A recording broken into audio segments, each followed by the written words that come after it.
नमो अरिहन्ताणं नमो सिद्धाणं नमो आयरियाणं नमो अज्ञायाणं नमो लोये सवसाहुणम्।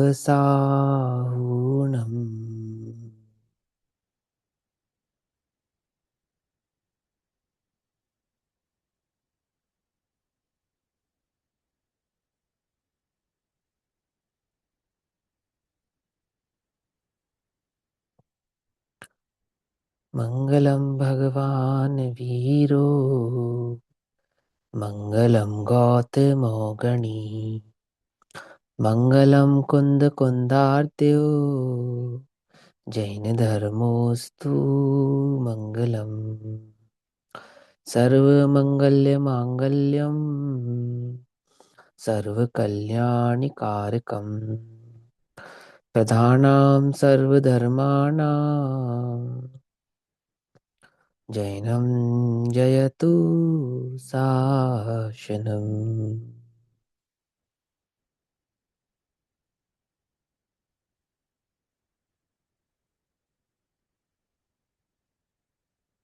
सर्वव्यापीकचिद्रूप स्वरूपाय परात्मने स्वोपलब्धिप्रसिद्धाय ज्ञानानन्दात्मने नमः।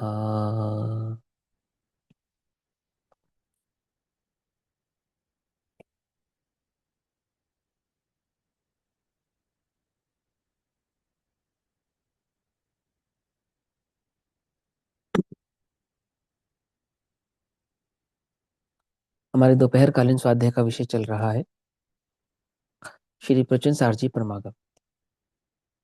श्री प्रचन सारजी परमागम का स्वाध्याय हम सभी आचार्य अमृतचंद्र देव द्वारा रचित तत्व प्रदीपिका तथा आचार्य जयसेन देव द्वारा रचित तात्पर्य वृत्ति टीका के आधार से कर रहे हैं। भाव चल रहा है ज्ञेय तत्व प्रज्ञापन महाअधिकार का। इस ज्ञेय तत्व प्रज्ञापन महाअधिकार के अंतर्गत द्रव्य सामान्य प्रज्ञापन अधिकार की चर्चा चल रही है और द्रव्य का सामान्य स्वरूप समझाते हुए आचार्य हमसे कहते हैं कि सत का उत्पाद और असत का उत्पाद ऐसा होने में अविरोध है, अर्थात वस्तु में सत का उत्पाद भी होता है और असत का उत्पाद भी होता है, ऐसा समझा रहे हैं। साधारण भाषा में कहो तो वस्तु में वस्तु का ध्रुव स्वभाव और पर्याय स्वभाव दोनों एक साथ रहते हैं और दोनों के एक साथ रहने में कोई विरोध नहीं है, अर्थात ध्रुवता भी बनी रहे और निरंतर परिणमन भी होता रहे। तो निरंतर होने वाले परिणमन से ध्रुवता में विरोध नहीं आता और निरंतर ध्रुवता बने रहने पर परिणमन में विरोध नहीं आता। बस इतनी सी बात आचार्य देव को आपको गाथा नंबर 111 में समझानी है। ठीक, गाथा नंबर 111 पेज नंबर 302। गाथा पढ़ते हैं। गाथा का टैगलाइन क्या है, गाथा की पूरा भाव क्या है गाथा का? अब द्रव्य के सत उत्पाद और असत उत्पाद होने में अविरोध सिद्ध करते हैं। ठीक है ना, ऐसा।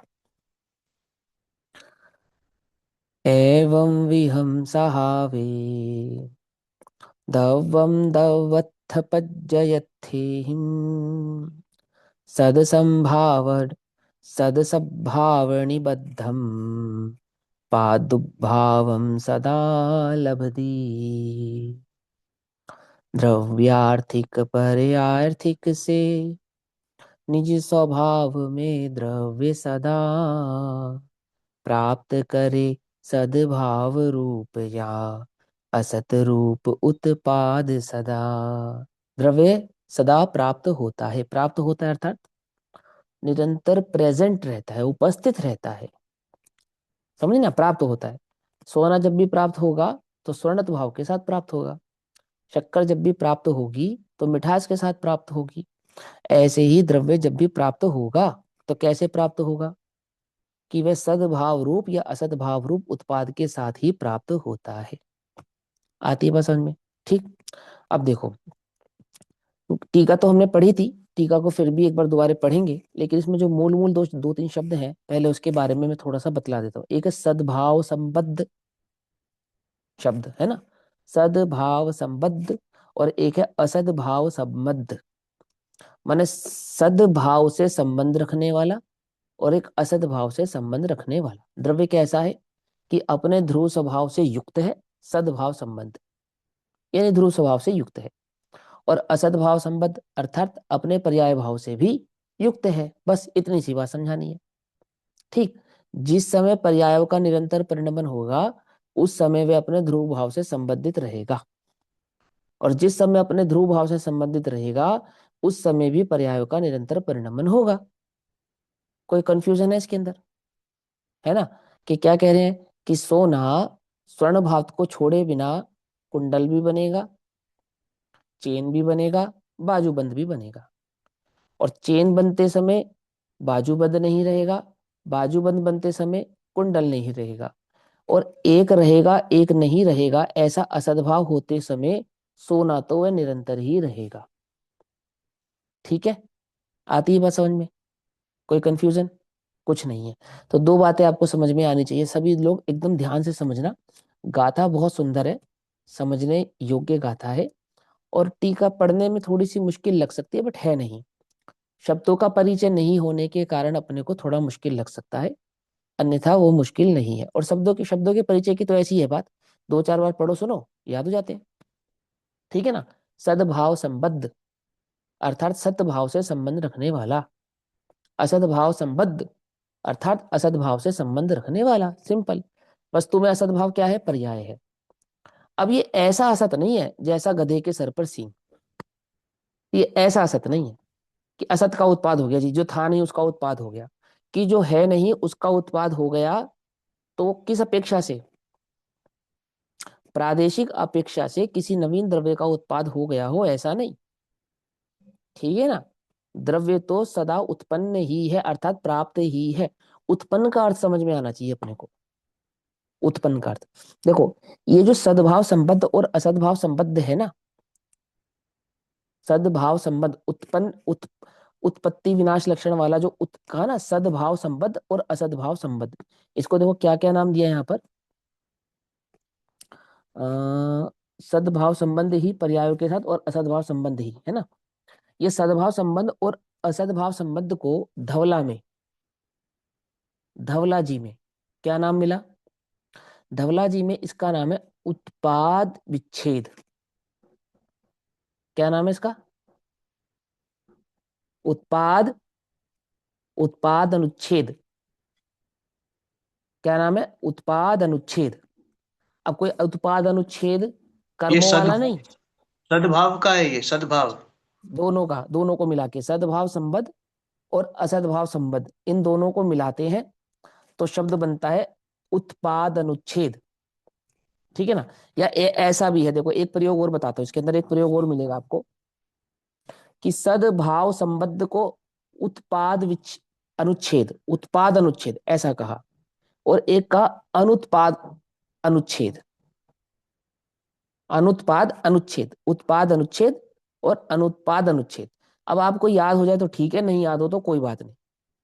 ठीक है, ज्यादा दिमाग पे चोट लगाने की इसमें आवश्यकता नहीं है। ये तो मैंने एक रेफरेंस के लिए आपको बताया कि यहाँ जो आचार्य देव आपको समझा रहे हैं आगम अपेक्षाओं का समूह है।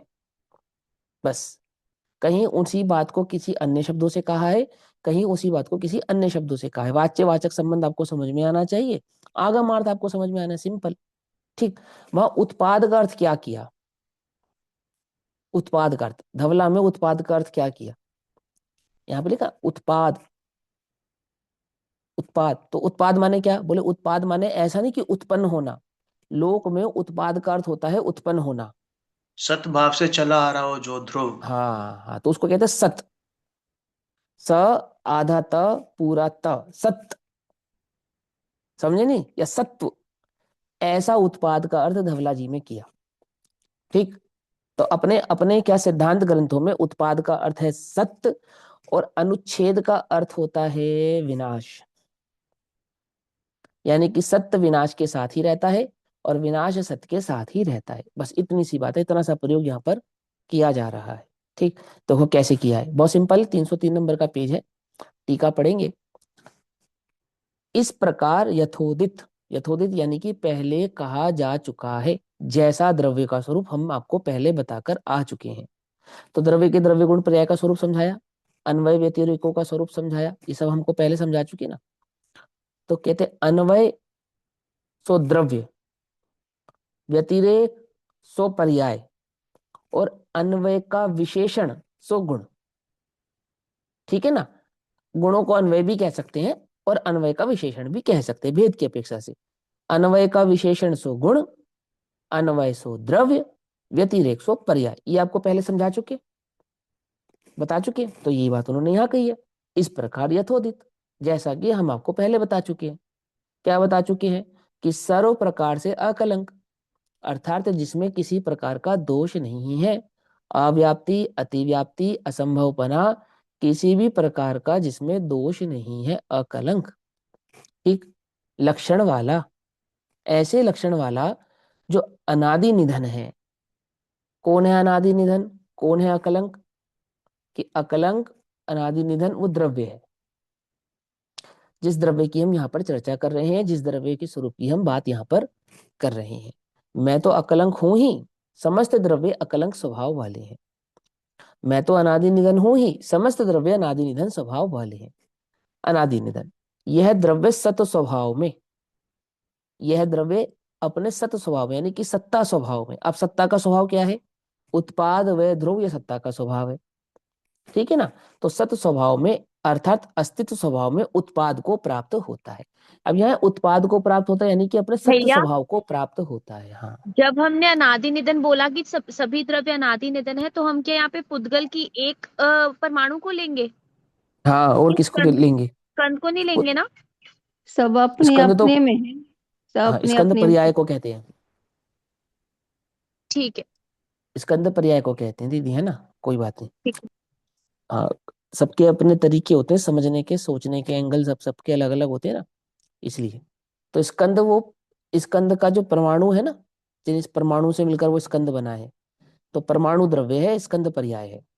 ठीक है ना। तो क्या कहते हैं? हाँ, उत्पाद को प्राप्त होता है। उत्पाद को प्राप्त होना होता है अर्थात अपने सत्य स्वभाव को प्राप्त होता है। उत्पाद इज इक्वल टू सत्व। ठीक। आगे क्या कहते हैं? द्रव्य का वह उत्पाद, उत्पाद माने द्रव्य का वह जो सत स्वभाव है। ठीक है ना। द्रव्य का वह जो सत स्वभाव है। कैसा है द्रव्य का सत स्वभाव? उत्पाद व द्रव्य। ठीक। अब उत्पाद व द्रव्य में जो उत्पाद है वो तो पर्याय का सूचक है, लेकिन यहां उत्पाद द्रव्य का सूचक है, सत्य का सूचक है, सत्ता का सूचक है। समझ में आई बात?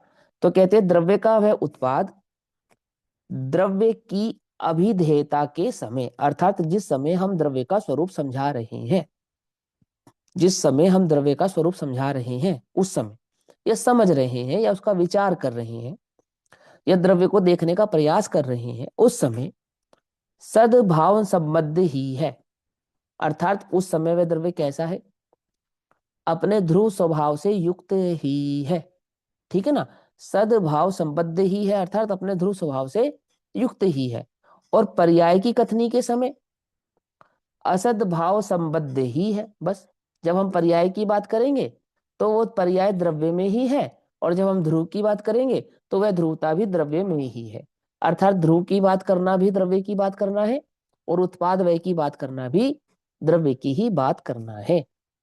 ध्रुव का चिंतन करना भी द्रव्य का चिंतन करना है, और उत्पाद व्यय का चिंतन करना भी द्रव्य का ही चिंतन करना है। ध्रुव का लक्षण समझना भी द्रव्य का लक्षण समझना है, और उत्पाद वय का लक्षण समझना भी द्रव्य का ही लक्षण समझना है। ऐसा नहीं है कि हम ध्रुव की बात कर रहे हैं तो उत्पाद और वय वो द्रव्य नहीं है, और ऐसा भी नहीं कि जब हम उत्पाद वय की चर्चा कर रहे हैं तो ध्रुव द्रव्य नहीं है। अर्थात ध्रुवता उत्पाद वय से अलग नहीं होगी, और उत्पाद वयता ध्रुवता से अलग नहीं होगी, द्रव्य से अलग नहीं होगी। ये बात कह रहे हैं। ठीक है ना।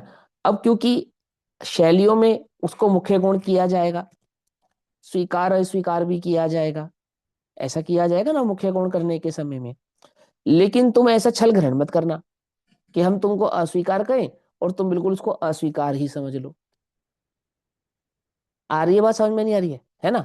मैंने तुम्हारी बुद्धि में, तुम्हारी धारणा में वस्तु का वह स्वरूप भली प्रकार से ज्ञात होना चाहिए। अच्छे से पता तुम्हें होना चाहिए कि हम जिस समय कहें कि द्रव्य में पर्याय नहीं है, तो तुम्हें ये बात समझ में आनी चाहिए कि हम किस अपेक्षा से ये बात कह रहे हैं। ठीक है ना। और जिस समय हम पर्यायों की चर्चा कर रहे हो तो तुम्हें समझ में आनी चाहिए कि हम किस अपेक्षा से पर्यायों की चर्चा कर रहे हैं। ठीक है ना। हम द्रव्य को अपरिणामी भी कहेंगे और हम द्रव्य को परिणामी भी कहेंगे। क्यों कहेंगे? क्योंकि वह वस्तु का ऐसा ही स्वभाव है। ठीक है ना। अब आगे क्या कहते हैं। अब इतनी सी बात को स्पष्ट समझाते हैं। जो ऊपर की 3 लाइनों में बात कही इसे हम स्पष्ट तरीके से समझाते हैं। क्या कहते हैं? जब द्रव्य ही कहा जाता है और पर्याय नहीं, सिंपल सी बात है, जब द्रव्य कहा जाएगा पर्याय पर्याय नहीं कही जाएंगी, यानी कि पर्याय को गौण कर दिया जाएगा। पर्याय स्वभाव की चर्चा नहीं करेंगे, उत्पाद व्यय की चर्चा नहीं करेंगे जिस समय। तो उस समय क्या करेंगे? तब उत्पत्ति विनाश से रहित, तो ये उत्पाद और वय से रहित, पर्याय का स्वभाव क्या है? उत्पाद वय, उत्पाद वय से रहित युगपत प्रवर्तमान। युगपत प्रवर्तमान, युगपत प्रवर्तमान किसको कहते हैं? जो युगपद होते हैं, युगपद कहते गुणों हैं को। गुणों को। ठीक है। और धर्म। क्रमबद्ध कहते हैं पर्यायों को। ठीक है। युगपद कहते हैं द्रव्यों को और गुणों को, और क्रमबद्ध कहते हैं पर्यायों को। एक द्रव्य में सहभावीपना, युगपतपना, ये गुणों के लिए विशेषण है, और व्यतिरेकपना, क्रमबद्धपना, ये पर्यायों का विशेषण है। ठीक। तो कहते हैं युगपत प्रवर्तमान द्रव्य को उत्पन्न करने वाली, अर्थात द्रव्य की सत्ता को स्थापित करने वाली। क्या कहा? उत्पन्न करने वाली का मतलब क्या हुआ? यहाँ पर सत्ता को स्थापित करने वाली। ये द्रव्य है, ऐसे द्रव्य के लक्षण को बतलाने वाली, ऐसे द्रव्य के स्वरूप को बतलाने वाली क्या है?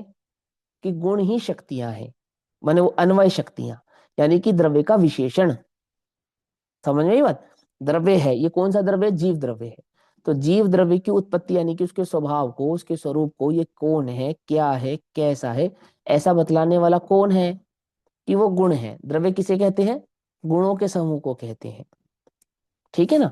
तो कहते हैं जब द्रव्य ही कहा जाता है, पर्याय नहीं कही जाती, तब पर्यायों से रहित युगपत प्रवर्तमान द्रव्य को उत्पन्न करने वाली अन्वय शक्तियों के द्वारा, यानी कि गुणों के द्वारा। सिंपल हो गया ना लाइन? गुणों के द्वारा, अन्वय शक्तियों के द्वारा, युगपत प्रवर्तमान द्रव्य को उत्पन्न करने वाली अन्वय शक्तियों के द्वारा। तो यहाँ पे आप साधारण भाषा में लिख सकते हो सहभावी गुणों के द्वारा। सिंपल, इस लाइन का सीधा सीधा अर्थ आ गया, सहभावी गुणों के द्वारा।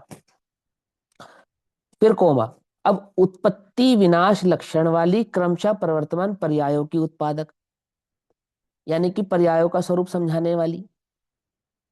पर्यायों का स्वरूप कैसा है? कि उत्पत्ति विनाश जिसका स्वरूप स्वभाव है, अर्थात जिसका लक्षण है, ऐसी वो जो क्रमशः प्रवर्तमान होती है, उन पर्यायों की उत्पादक, यानी उन पर्यायों की सत्ता बतलाने वाली, उन उन व्यतिरेक व्यक्तियों को प्राप्त होने वाले द्रव्य को सद्भाव संबद्ध ही उत्पाद है, अर्थात वह अपने ध्रुव स्वभाव से ही युक्त रहता है। ठीक है ना।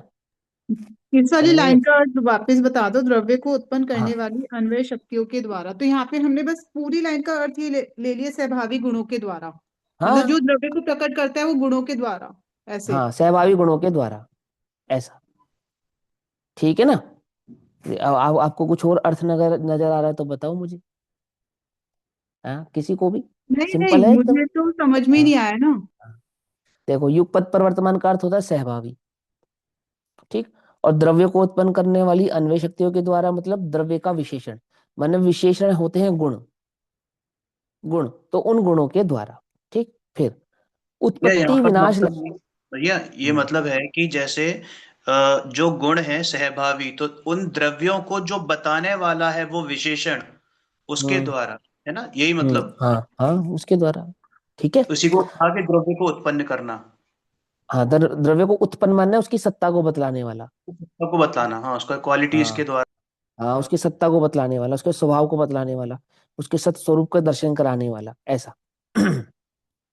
अन्वय शक्तियों के द्वारा यानी गुणों के द्वारा।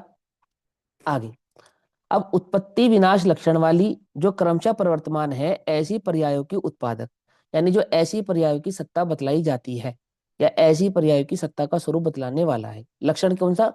उत्पाद और वय जो लक्षण है वो पर्यायों की सत्ता का स्वरूप बतलाने वाला है। ठीक, वह उन व्यतिरेक व्यक्तियों को प्राप्त होने वाले द्रव्य को, अर्थात अपनी अपनी पर्यायों को प्राप्त होने वाले द्रव्य को, प्रत्येक गुण की पर्याय रूप परिणमित होने वाले उस द्रव्य को सद्भाव संबंध ही उत्पाद है, अर्थात पर्यायों के काल में परिणमित होता हुआ भी ध्रुव स्वभाव से जो संबद्ध है, युक्त है, वो द्रव्य ही है, ऐसा कह रहे हैं। किसके द्वारा? अपने अन्वय विशेषणों के द्वारा, अपने सहभावी अन्वय विशेषणों के द्वारा अर्थात गुणों के द्वारा वो द्रव्य ही है जो उस ही काल में अपनी अपनी व्यतिरेक क्रमशः पर्यायों में परिणमित होता है, परंतु अपने ध्रुव स्वभाव का त्याग करता नहीं है, उस रूप ही रहता है, सो वह उत्पाद है। सद्भाव संबद्ध ही उत्पाद है, अर्थात वह द्रव्य का ध्रुव स्वभाव है, ऐसा। भैया ये समझ नहीं आया, हाँ पर्याय की उत्पादक उन उन व्यतिरेक व्यक्तियों को। हाँ, बताया ना अभी मैंने, पर्यायों की उत्पादक हाँ। उन व्यतिरेक व्यक्तियों को, मतलब प्रत्येक समय में जो प्रति गुण की परिणमन होगा ना, प्रति समय में पर्याय होंगी, उन मतलब जो जो पर्याय होंगी द्रव्य में, जो जो पर्याय होंगी, होंगी या नहीं होंगी? गुण है तो गुणों का परिणमन भी होगा ना, होगा। और गुणों का जो परिणमन होगा वो कैसा होगा? कि वो व्यतिरेक स्वभाव वाला होगा, उत्पाद व स्वभाव वाला होगा, क्रमशः स्वभाव वाला होगा, होगा ना। तो जो क्रमशः स्वभाव होगा, जो उत्पाद वय होगा, जो प्रति समय परिणमन होगा, उस परिणमन को द्रव्य प्राप्त करेगा या नहीं करेगा? करेगा, लेकिन अपने ध्रुव स्वभाव को नहीं छोड़ेगा। समझ नहीं बातें? समझ में? व्यक्त तो करेगा, पर्यायों के आधार से पर्याय अपने स्वभाव को व्यक्त तो करेंगी, ना कि अपने स्वभाव को व्यक्त करेंगी, वो तो द्रव्य को ही व्यक्त करेंगी। और द्रव्य उन व्यक्तियों से अर्थात उन पर्यायों से परिणमित होगा, व्यक्त होगा। देखो, ये पेंसिल से कभी किसी को शिकायत है कि ये राग द्वेष करती है? क्यों? क्यों? क्योंकि राग द्वेष की पर्याय पुद्गल को व्यक्त नहीं करती है। मेरी बात समझ में नहीं आ रही? पर्याय ज्ञान की हो या अज्ञान की हो, व्यक्त तो अपने द्रव्य को ही करती है।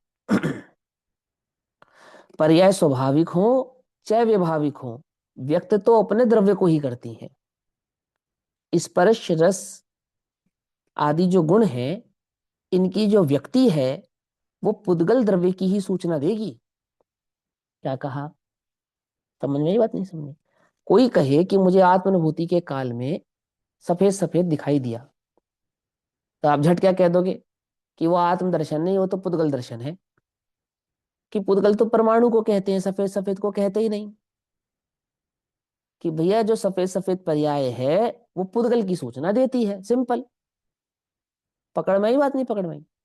मिठास मिठास मिठास नाम की पर्याय शक्कर की सूचना देती है। ज्ञान ज्ञान ज्ञान ज्ञान नाम की पर्याय आत्मा की सूचना देती है। देती है नहीं देती है? अब यहाँ पे स्वभाव विभाव का भेद नहीं हो रहा है। यहाँ तो सीधी सी बात यह है कि जो भी पर्याय प्रकट होती है वो सूचना किसकी देती है? कि आप मुर्दे को जलाते हैं तो वो चीखता चिल्लाता राग द्वेष करता नहीं है। बोलो, कभी किसी मुर्दे ने कहा कि मैं चंदन की लकड़ियों में जलूंगा?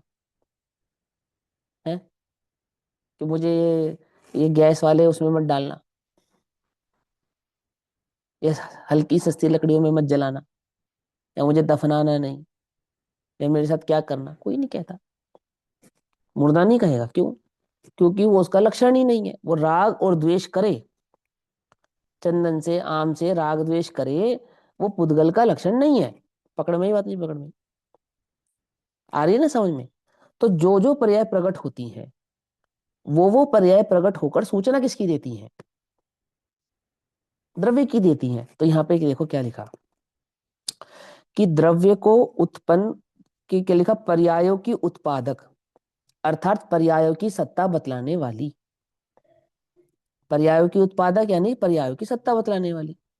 पर्याय के स्वभाव को बतलाने वाली या पर्याय स्वभाव वाली, उन उन व्यतिरेक व्यक्तियों को प्राप्त होने वाले, अर्थात अपनी अपनी पर्यायों को प्राप्त होने वाले।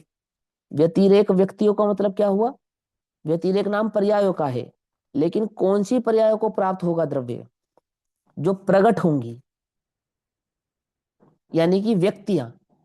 भविष्य की पर्यायों को भी वर्तमान में प्राप्त होगा जब उस पर्याय की उत्पत्ति होगी। जैसे मान के चलो श्री कृष्ण तीर्थंकर बनेंगे, ये नेमिनाथ भगवान के समोषण में बात आ गई, ठीक है ना? तो तीर्थंकर उस समय तीर्थंकर नहीं कहलाएंगे, जब वो व्यक्त होगी पर्याय, समझे? तब वो आत्मभाव तीर्थंकर भाव कहलाएगा। जब वो सिद्ध पर्याय प्रकट होगी, जब वो आत्मा सिद्ध पर्याय स्वरूप प्रकट कहलाएगा। पकड़ में आई बात? नहीं पकड़ में? व्यक्त, व्यक्त, ये बात तो ठीक है कि प्राप्त अपनी ही पर्यायों को होगा, अनुसयुति से रचित है, ये बात तो बिल्कुल पक्की है। लेकिन उस काल में हम उसे वीतरागी नहीं कहेंगे। किसको? श्री कृष्ण को। क्योंकि वीतरागता की पर्याय जब व्यक्त होगी तब वो द्रव्य वीतरागी ऐसा कहलाएगा।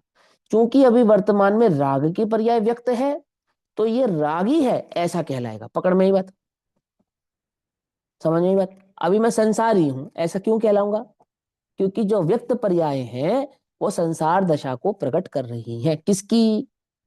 पुद्गल की या मेरी? क्या समझे? मेरी। ठीक है, तो क्या कहा? उन उन व्यतिरेक व्यक्तियों को, अर्थात प्रकट पर्यायों को प्राप्त होने वाले द्रव्य को, यानी कि पर्यायों के काल में भी पर्यायों से प्राप्त यानी परिणमित होता हुआ वह द्रव्य सद्भाव संबंधी ही उत्पाद है, अर्थात अपने ध्रुव स्वभाव से युक्त रहता है, ऐसी उसकी सत्ता है। कोई मुश्किल है इसमें? बात सिंपल सी बात है।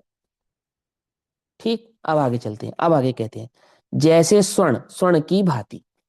अब स्वर्ण का उदाहरण देंगे कि स्वर्ण कुंडल बनेगा, बाजूबंद बनेगा, चेन बनेगा। तो जिस समय कुंडल होगा उस समय बाजूबंद नहीं होगा, जिस समय बाजूबंद होगा उस समय कुंडल और चेन नहीं होगा। ऐसा है नहीं स्वभाव में भी, सोना होगा, सोना होगा, सोना होगा, सोना था, सोना है, सोना रहेगा। बाजूबंद जब कुंडल होगा तब भी स्वर्ण ही रहेगा, और अब जबकि ये बाजूबंद है तब भी स्वर्ण ही है। अर्थात कुंडल से बाजूबंद होते समय भी स्वर्ण अपने स्वर्ण भाव से सद्भाव संबंध युक्त ही रहता है, अर्थात अपने स्वर्णत्व भाव को त्यागता नहीं है। पर्यायों से परिणमित होता हुआ द्रव्य पर्यायों के काल में भी अपने ध्रुव स्वभाव को त्यागता नहीं है, उससे अलग होता नहीं है। ऐसा समझ में? ही बात नहीं समझी? इसलिए पर्यायों से घबराना नहीं, पर्यायों को स्वीकारने से भी डरना नहीं। पर्याय की सिर्फ दृष्टि छुड़ाई है, पर्याय नहीं छुड़ाई है। क्या? पकड़ में बात? पर्यायों को स्वीकारने से घबराना नहीं, द्रव्य में पर्याय का निषेध नहीं, पर्याय बिना का द्रव्य होता नहीं। पर्याय दृष्टि छुड़ाने के लिए ऐसा कहते हैं कि द्रव्य में पर्याय नहीं। अंतर समझ में आता है नहीं आता है? समझे ना? ऐसा ऐसा समझाना चाहती हूँ आपसे कि तुम ये भूल नहीं करना, है ना? तो देखो अब उदाहरण पढ़ लेते हैं। उदाहरण समझ में आ गया आपको? सिंपल सा उदाहरण है। जैसे स्वर्ण ही कहा जाता है। कब कहा जाता है स्वर्ण कहा जाता है? यदि सोने का बाजूबंद हो, बाजूबंद आदि पर्याय नहीं, तब स्वर्ण जितनी स्थायी, अर्थात जिस समय स्वर्ण का स्वभाव समझाना है, स्वर्ण है ऐसा समझाना है, उस समय कोई ये नहीं कहेगा ये बाजूबंद है, ये कुंडल है, ये चेन है, ऐसा कोई नहीं कहेगा। हर कोई क्या कहेगा? स्वर्ण है ना? ऐसा होता बैंक में एक होता है गोल्ड लोन, है ना? बैंक बैंक में गोल्ड लोन। तो गोल्ड लोन जब हम लेने जाते हैं तो वो बाजूबंद पे देते हैं, कुंडल पे देते हैं, चेन पे देते हैं, किस पे देते हैं? हैं कि भैया पे बाजूबंद देते पे देंगे, गोल्ड पे देंगे, गोल्ड पे। गोल्ड पे देंगे। हाँ तो हाँ, लेकर क्या जाओगे? गोल्ड लेकर जाओगे, बाजूबंद कुंडल चेन ये सब लेकर नहीं जाते, गोल्ड, गोल्ड लेकर जाते हो, गोल्ड लेकर जाके गोल्ड। है ना? समझे? और वो पकड़ता भी बाजूबंद कुंडल चेन सब चीजें। वो देखता भी वही है ना। लेकिन लोन किस पे देता है? गोल्ड पर। आगे वो समय, तो कहते हैं जिस समय हम गोल्ड स्वर्ण ऐसा देख रहे हैं, कुछ और नहीं देख रहे हैं उस काल में, तो उस काल में क्या होता है कि बाजूबंद इत्यादि पर्यायों के द्वारा, बाजूबंद इत्यादि पर्याय जितनी स्थायी, क्रमशः प्रवर्तमान, अर्थात वो जो पर्याय भाव है स्वर्ण का, ठीक है ना, क्रमशः प्रवर्तमान है। और वो क्या लिखा, इसमें क्या लिखा, जितनी स्थायी, माने वो पर्याय क्षणिक है ना, मिटाई जा सकती है, माने बाजूबंद की पर्याय को कभी भी मिटाकर किसी अन्य पर्याय रूप कन्वर्ट किया जा सकता है। लेकिन आप स्वर्ण को मिटाकर कुछ और नहीं बना सकते। जितनी बार भी गलाओगे मिटाओगे बनाओगे, गलाओगे मिटाओगे बनाओगे, गलाओगे मिटाओगे बनाओगे, हर बार स्वर्ण तो स्वर्ण ही रहने वाला है। शेप बदलता जाएगा, डिजाइन बदलता जाएगा, उसमें कोई दिक्कत नहीं है। तो जितनी स्थायी तो पर्याय है और जितना स्थायी वो स्वर्ण है, तो दोनों में चिरस्थायी कौन है? कि अनंत स्थायी तो स्वर्ण है, स्वर्ण की अपेक्षा से, है ना। और क्षणिक स्थायी पर्याय है, माने कुछ काल की है, वो जब मर्जी बदली जा सकती है, ऐसा। तो कहते हैं कि बाजूबंद इत्यादि पर्याय, माने स्वर्ण जितनी स्थायी, युगपत परिवर्तमान स्वर्ण की उत्पादक अन्वय शक्तियों के द्वारा, माने कि स्वर्ण का जो स्वर्णत्व भाव है वो उसकी अन्वय शक्तियां हैं, अर्थात जिनका कभी व्यय नहीं होगा, स्वर्ण के गुणों का कभी व्यय नहीं होगा। वो कैसा स्थायी है?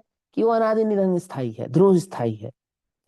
और जो बाजूबंद आदि पर्याय हैं वे जितनी भी स्थायी हैं, और उनका स्थायीपना कैसा है? क्रमशः प्रवर्तमान है। बाजूबंद इत्यादि पर्यायों के उत्पादक उन उन व्यतिरेक व्यक्तियों को प्राप्त होने वाले स्वर्ण का सद्भाव संबद्ध ही उत्पाद है। अर्थात बाजूबंद के काल में स्वर्ण स्वर्ण ही है, कुंडल के काल में स्वर्ण स्वर्ण ही है, और चेन के काल में स्वर्ण स्वर्ण ही है। अर्थात पर्यायों के बदलते हुए स्वरूप के काल में भी वो स्वर्ण अपने ध्रुव स्वभाव से नित्य सद्भाव संबद्ध रहता है, अर्थात अपने ध्रुव स्वभाव का कभी त्याग करता नहीं है। सिंपल है, मुश्किल कुछ नहीं ना, ऐसा समझा रहे हैं। ऐसे ही प्रत्येक पर्यायों से परिणमित होता हुआ यह चैतन्य द्रव्य अपने ध्रुव स्वभाव का कभी त्याग करता नहीं है, अपने निज ध्रुव चैतन्य स्वभाव से कभी अलग होता नहीं है। ठीक है ना, पर्यायों से घबराना नहीं, पर्याय तुम्हारा पीछा छोड़ेंगी नहीं, और हमें छुड़ाना भी नहीं, है ना।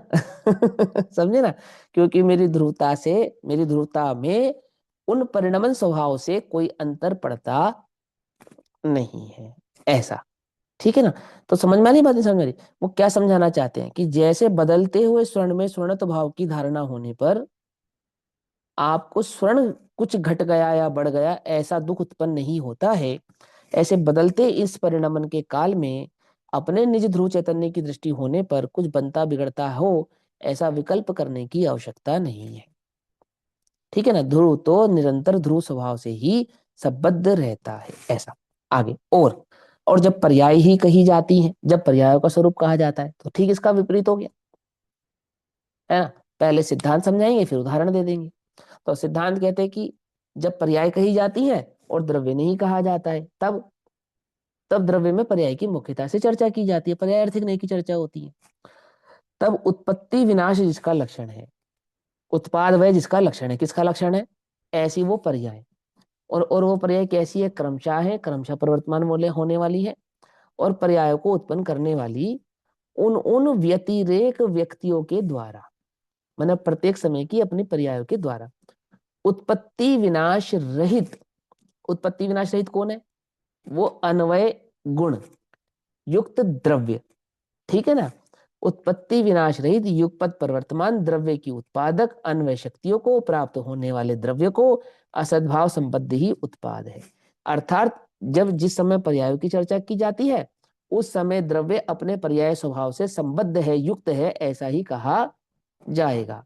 और जिस समय ध्रुव स्वभाव की चर्चा की जाएगी उस समय वह ध्रुव स्वभाव से संबद्ध यानी युक्त है, ऐसा ही कहा जाएगा।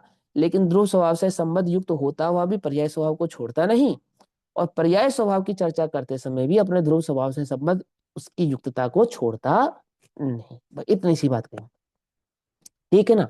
स्वर्ण केवल की ही कहने भांति। का केवल कहने का वो कथन जैसे हाँ विशेष के है ना, मतलब उसमें फर्क हाँ पड़ गया। जब हम ध्रुव हाँ की मैंने तरफ से बात करेंगे तो पहला एक बार ध्रुव। द्रव्यार्थिक, हाँ एक बार द्रव्यार्थिक नय से और एक बार पर्यायर्थिक नय से, ठीक है ना, ऐसा समझ में आई बात। हम्म। हाँ क्या कहते हैं, यथा, एक मिनट,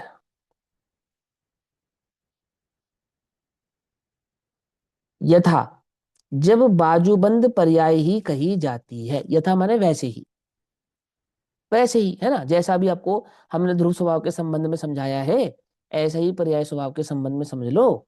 जैसे हमने वहां पे स्वर्ण स्वर्ण स्वर्ण स्वर्ण स्वर्ण ऐसा समझाना था, तो पर्यायों से परिणमित होने के काल में भी ध्रुव स्वभाव स्वर्ण भाव को त्यागा नहीं। अब ऐसे ही जैसे पर्याय कही जाती है, जैसे आप सुनार की दुकान पे क्या खरीदने जाते हो, कि स्वर्ण तो खरीदने जाती है, बात तो ठीक है, स्वर्ण का ही होगा, लेकिन वो डिजाइन के पैसे देकर आते हो, एक्स्ट्रा पैसा तो डिजाइन के देकर आते हो ना, है ना।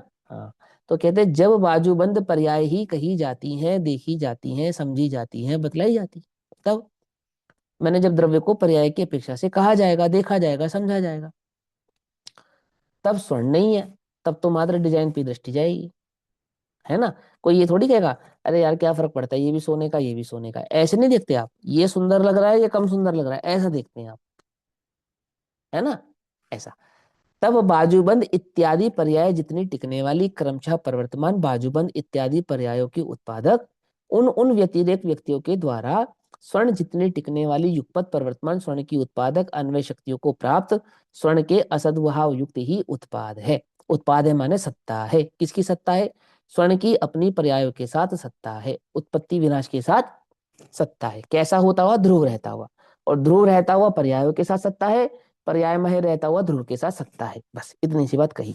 आगे अब पर्यायों की अभिधेयता, अभिधेयता का अर्थ हो गया कथनी, कहते समय, समझते समय, है ना, के समय भी असत उत्पाद में, असत उत्पाद किसको कह रहे हैं, पर्यायों को, माने जो पहले नहीं थी और अब है, तो कैसी नहीं थी, ऐसा असत नहीं कि आकाश के कुसुम जैसा असत नहीं है वो, समझ में नहीं बात, नहीं समझ, देखो आ, जैसे अभी केवल ज्ञान पर्याय नहीं है मुझ में, और केवल ज्ञान पर्याय प्रकट होगी, और इसको आचार्य ने कहा असत का उत्पाद। तो ये असत के उत्पाद का अर्थ क्या है, ये समझना थोड़ा सा अपने को चाहिए। अब दो प्रकार का असत है, एक जैसा लोक में असत है, जैसा लोक असत को असत मानता है माने सत्ता ही नहीं है और उत्पत्ति हो गई। पर्याय ऐसे असत स्वभाव वाली नहीं है, बड़े ध्यान से समझना, पुद्गल को कभी केवल ज्ञान नहीं होगा, क्यों नहीं होगा, असत की उत्पत्ति तो होती है, आप कहते हो ना असत की उत्पत्ति होती है, जैनाचार्य कह रहे हैं ना असत की उत्पत्ति होती है, भगवान ने असत की उत्पत्ति देखी है तभी तो कह रहे हैं ना, तो वो असत की उत्पत्ति पुद्गल को केवल ज्ञान कराएगी या नहीं कराएगी, क्यों, इतना श्योर कैसे हो आप, क्योंकि उत्पत्ति तो असत की है, कि वो ऐसा असत नहीं है कि कुछ भी, क्या कहा, पहली बार समझ में नहीं, कि वो ऐसा असत नहीं है। दूसरा, स्वभाव रूप ही उत्पत्ति होगी, ज्ञान पर्याय की सामर्थ्य रूप शक्ति है वो, तो प्रकट होगी, माने ज्ञान की अपेक्षा से और ज्ञान की सामर्थ्य की अपेक्षा से। देखो 8 साल का लड़का अपने पिताजी से जिद करने लगा, रोने लगा कि पापा आपकी मूछें हैं और मुझे भी मूछ चाहिए। तो अब उस लड़के में जो मूछ की उत्पत्ति होगी, जिस भी काल में होगी, वो असत की उत्पत्ति होगी या सद की उत्पत्ति होगी, ये बताओ पहले तो। अभी की वर्तमान में उत्पत्ति असत होगी, की है ना, वर्तमान में असत वर्तमान है। में शक्ति होगी। है कि देख बेटा, ये बात तो पक्की है कि मूछ तेरे उगेगी, क्या, नहीं मेरी बात समझ में आई बात, नहीं वो सत है, उत्पत्ति की अपेक्षा से जो विश्वास है वो सत का विश्वास है कि मूछ तो तेरे ही उगेगी, लेकिन स्वकाल में होगी, जो स्वकाल में होनी है वर्तमान में नहीं है, उसका नाम असत है। पकड़ में ही बात, नहीं पकड़ में, है ही नहीं जगत में, उसका नाम असत नहीं, कि किसी को चाहे कुछ भी उत्पन्न हो जाएगा, ऐसा नहीं, समझे नहीं समझे। आजकल तो विज्ञान है, लेकिन पुत्र की प्राप्ति स्त्री को होती है ना, माने स्त्री करती है ना, जन्म देती है तो स्त्री देती है, ऐसा। तो कहते हैं कि लोक में जैसा असत का उत्पात है, हालांकि असत का उत्पात तो लोक में भी होता नहीं है ना, लेकिन जैसी तुम्हारी कल्पना में है ऐसा समझो, मिथ्या दृष्टियों की मिथ्या कल्पना में है कि है ही नहीं और हो गया, ऐसा असत नहीं कह रहे हैं यहाँ पर। समझे कैसा असत कह रहे हैं? कि वर्तमान में नहीं है, समझे, और हुआ, उस असत की अविद्यमान, बात है यहाँ पर। अविद्यमान, विद्यमान और वर्तमान में विद्यमान नहीं है, हाँ, समझे ना। तो कोई कहे देखो देखो भैया असत की भी उत्पत्ति होती है तो असत की उत्पत्ति होती है तो सात द्रव्य की उत्पत्ति होती है, ऐसा नहीं। चाहे जिसके जो पर्याय होती है, ऐसा नहीं। आ रही है बात समझ में? नहीं आ रही है? मैंने ये बातें आपको लगी छोटी सी बात है, इसमें क्या बता रहे हैं आप? भैया पर्याय अपने स्वषट कारकों से, अपने आधार से उत्पन्न होती है, और उस पर्याय की स्वतंत्रता को होने के लिए किसकी आवश्यकता नहीं है? द्रव्य की आवश्यकता नहीं है और गुण की आवश्यकता नहीं है, ऐसा कहते हैं ना, कहते हैं ना। तो फिर वो पर्याय केवल ज्ञान की पर्याय पुद्गल के हो सकती है ना, क्योंकि उसको द्रव्य और गुण की आवश्यकता नहीं है। क्यों? वो तो अपने स्वषट कारकों से उत्पन्न होती है। वो स्वषट कारकों से उत्पन्न होने वाली पर्याय उसको जब होना होगा तब होगी ना, और अपने पुरुषार्थ से होगी ना, तो वो हो जाए पुद्गल के। तो पुद्गल के नहीं होगी। कि ये कैसी प्रॉक्सी लगा दी आपने, ये कैसा नियम बांध दिया आपने? फिर स्वतंत्र कहाँ रही? फिर स्वतंत्र कहाँ रही? स्वतंत्रता का मतलब तो यह हुआ कि जब उसका दिल करे जीव के हो जाए, और जब उसका दिल करे पुद्गल के हो जाए। समझे नहीं समझे? म्यूट कर दो। क्या ऐसा हो सकता है? नहीं हो सकता ना। तो ये स्वतंत्रता है? ये तो परतंत्रता है, कि होना तो तुझे जीव के ही पड़ेगा। तो ये बात समझ में आ रही है, नहीं आ रही है? तो तुम ये समझो असत का उत्पाद माने ऐसा असत नहीं है कि चाहे जैसे जिस मर्जी के जो मर्जी हो जाए। उस असत में भी सत छुपा है। क्या छुपा है? सत छुपा है। कौन सा सत छुपा है? कि वो जब भी होगी वो जीव के ही होगी, और जिस काल में होनी है उस काल में ही होगी, और जो होनी है वो ही होगी, अनुसयुति से रचित। ये तो निर्णय हम पहले करा चुके हैं, तो उसमें तो तुम्हें कोई सोच विचार करने की बात ही नहीं है। लेकिन असल की उत्पत्ति कहने का तात्पर्य यहाँ पे मात्र इतना है कि वो जो वर्तमान में पर्याय नहीं है, और वो जो पर्याय की उत्पत्ति होगी, ऐसा जो व्यतिरेक स्वभाव पर्यायों का है। कैसा? कैसा? उत्पाद वय, उत्पाद वय, उत्पाद वय। वो कहाँ है? कि वो उत्पाद वय स्वभाव में वर्तमान पर्याय जो नहीं है और होती है, ऐसे असद उत्पाद से युक्त वो ध्रुव स्वभाव वाला द्रव्य ही है। और जिस समय असत स्वभाव से युक्त द्रव्य उत्पाद वय, उत्पाद वय, उत्पाद वय को प्राप्त हो रहा है, उसी समय अपने ध्रुव स्वभाव से युक्त वह द्रव्य ही है। पकड़ में बात? माने उत्पाद वय स्वभाव हो चाहे ध्रुव स्वभाव हो, ध्रुव स्वभाव के समय उत्पाद वय कहीं जाता नहीं, और उत्पाद वय के समय में ध्रुव कहीं जाता नहीं। ध्रुव के बिना उत्पाद वय होता नहीं, और उत्पाद वय के बिना ध्रुव रहता नहीं, और ध्रुव ध्रुव ही रहता है, उत्पाद वय होता नहीं, और उत्पाद वय ही रहता है, ध्रुव होता नहीं।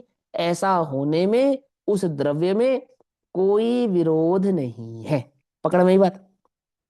क्या? बाजू बंद से कड़ा बनेगा, और स्वर्ण अपने स्वर्णत भाव को छोड़ेगा नहीं, इसमें कोई विरोध नहीं है। संसार अवस्था से मुक्त अवस्था को प्राप्त होगा, और जीव जीव ही रहेगा, इसमें कोई विरोध नहीं है। अल्प ज्ञान से केवल ज्ञान प्रकट होगा, ज्ञान ज्ञान ही रहेगा, इसमें कोई विरोध नहीं है। राग से वीतरागता को प्राप्त होगा, और राग से वीतरागता को प्राप्त होने पर भी चारित्र गुण चारित्र ही रहेगा, वो चारित्र जीव भाव में ही रहेगा, इसमें कोई विरोध नहीं है। तो फिर बदला क्या? क्या? कि जिसको बदलना था वो बदल गया, और जिसको नहीं बदलना था वो नहीं बदला, और नहीं बदलने के काल में बदल गया, और बदलने के काल में नहीं बदला। ऐसा होने में कोई विरोध नहीं है। आई बात समझ में? कि यह कैसा द्रव्य है तुम्हारा? कि ऐसा ही है। कैसा है? कि ऐसा ही है। केवलियों ने, अनंत केवलियों ने प्रत्यक्ष अपने ज्ञान में ऐसा ही जाना, देखा और अनुभव किया है। आई समझ में बात, है ना? इसीलिए जैसा जैनाचार्यों ने द्रव्य का स्वरूप बतलाया है, वैसा नक्की और निर्णय करने वाले के ही सम्यक दर्शन होता है। आती है वो समझ में?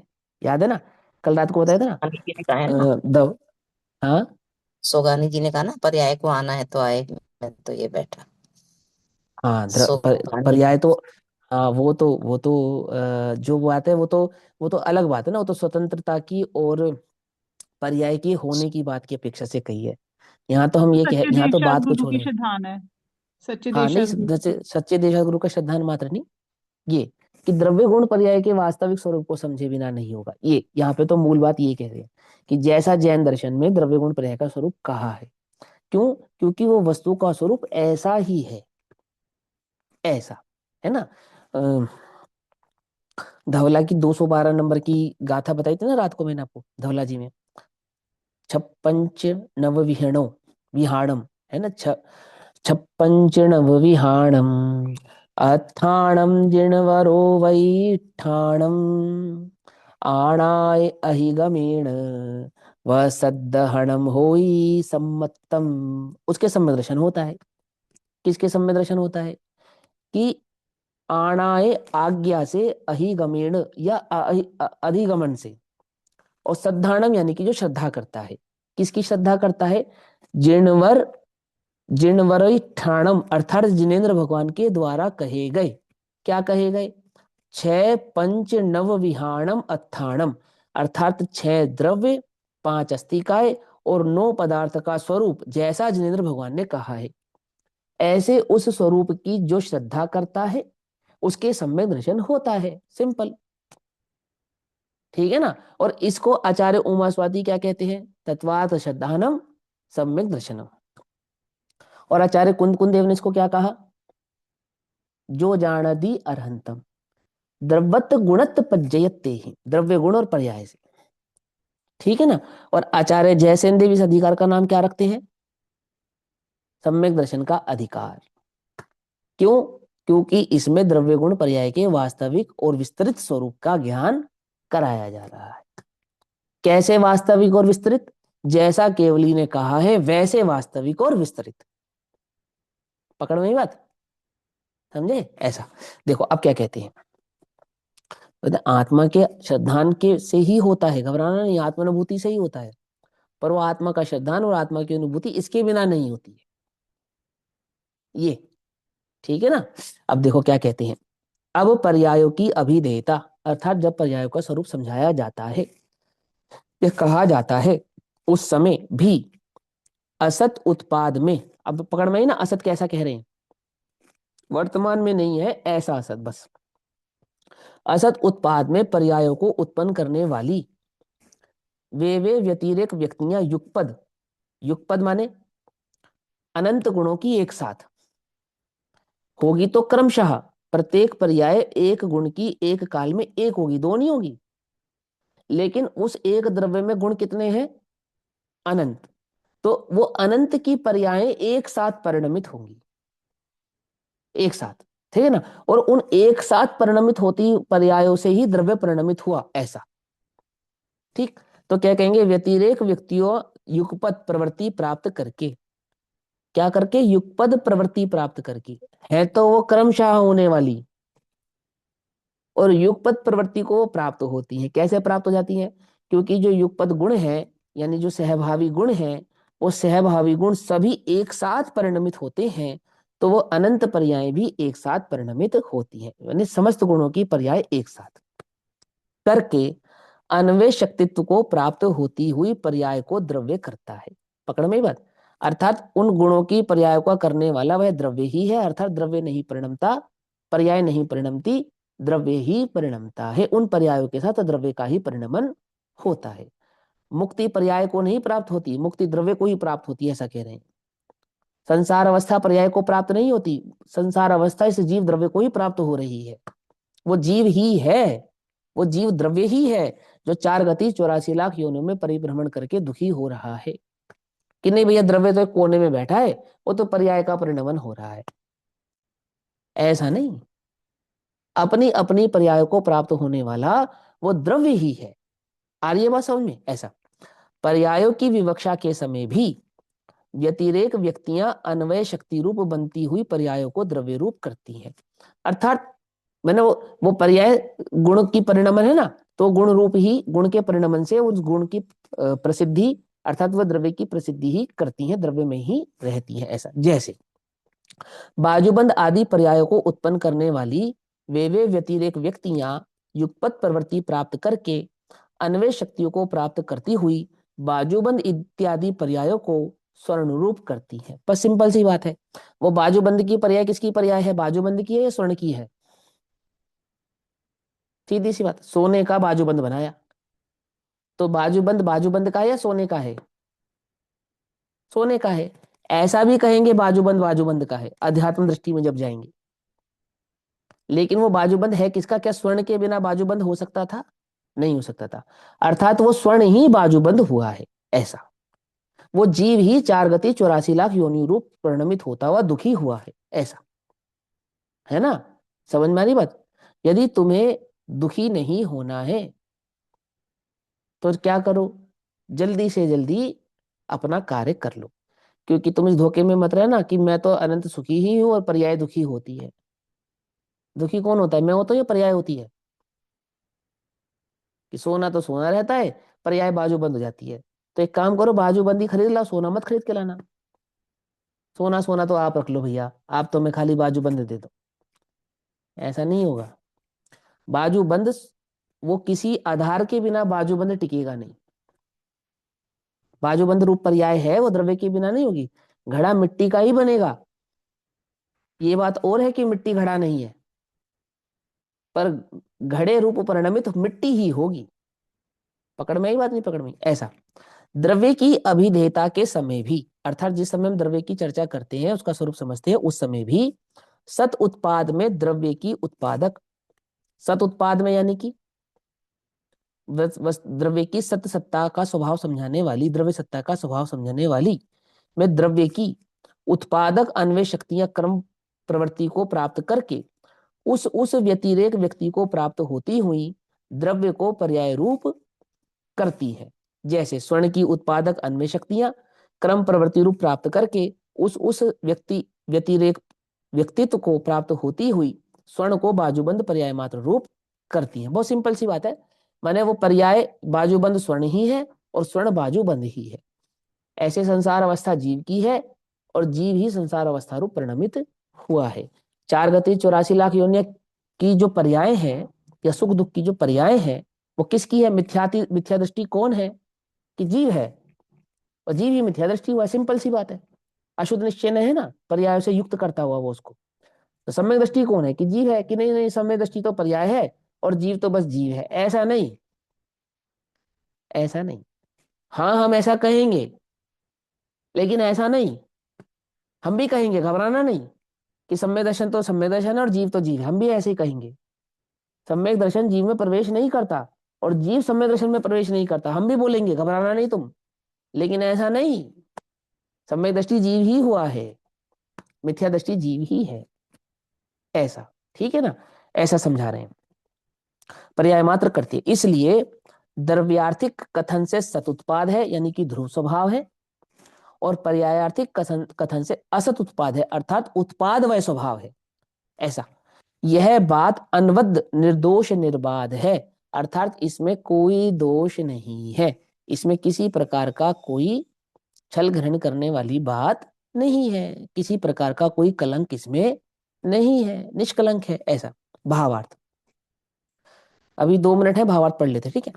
जो पहले विद्यमान हो उसी की उत्पत्ति को सत उत्पाद कहते हैं, अर्थात जो ध्रुव स्वभाव से है उसके होने का नाम ही सत उत्पाद है। ठीक?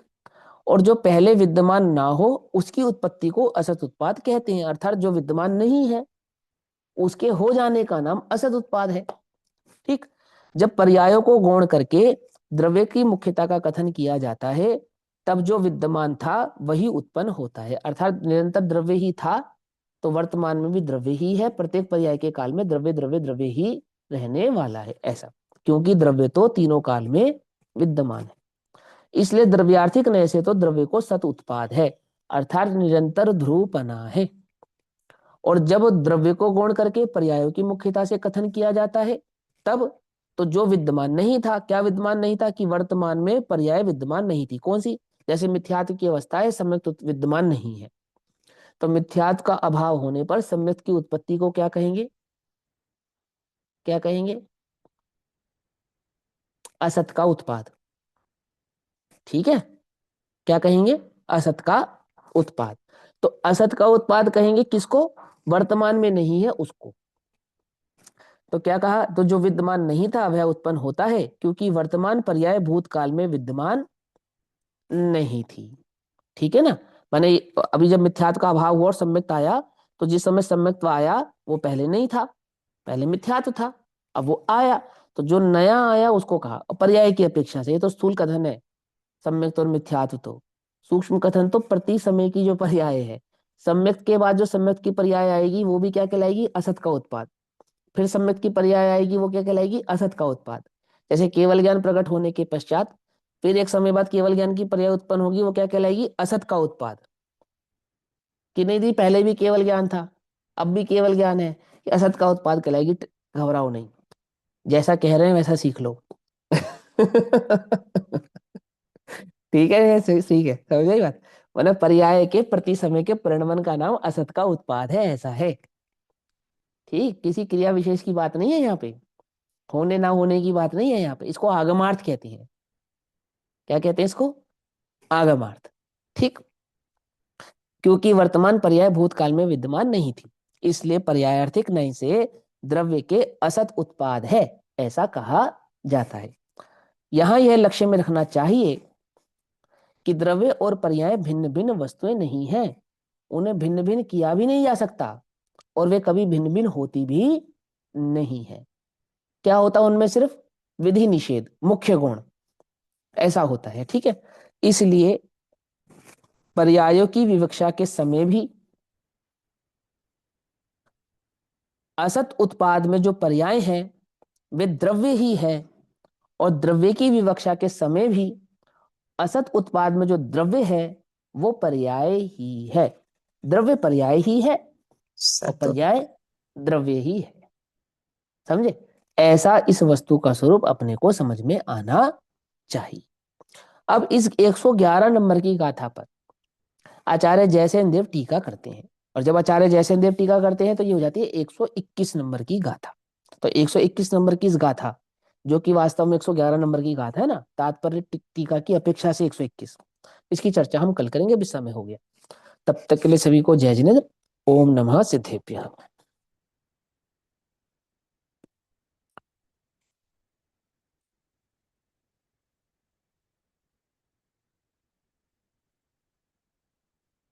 निज निधि निज में बताए, यह अनंत उपकार है, उसके लिए जिन वाणी माँ को वंदना शतबार। नमो रिहंत नमो सिद्ध नमो विष्णु नमो नमो नमो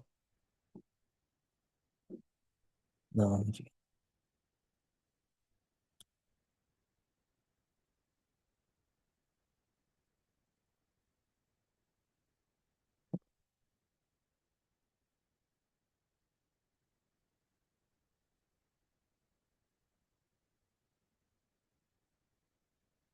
जय जिनेन्द्र सभी को। जय जिनेन्द्र देव की भैया, जय जिनेन्द्र सभी को।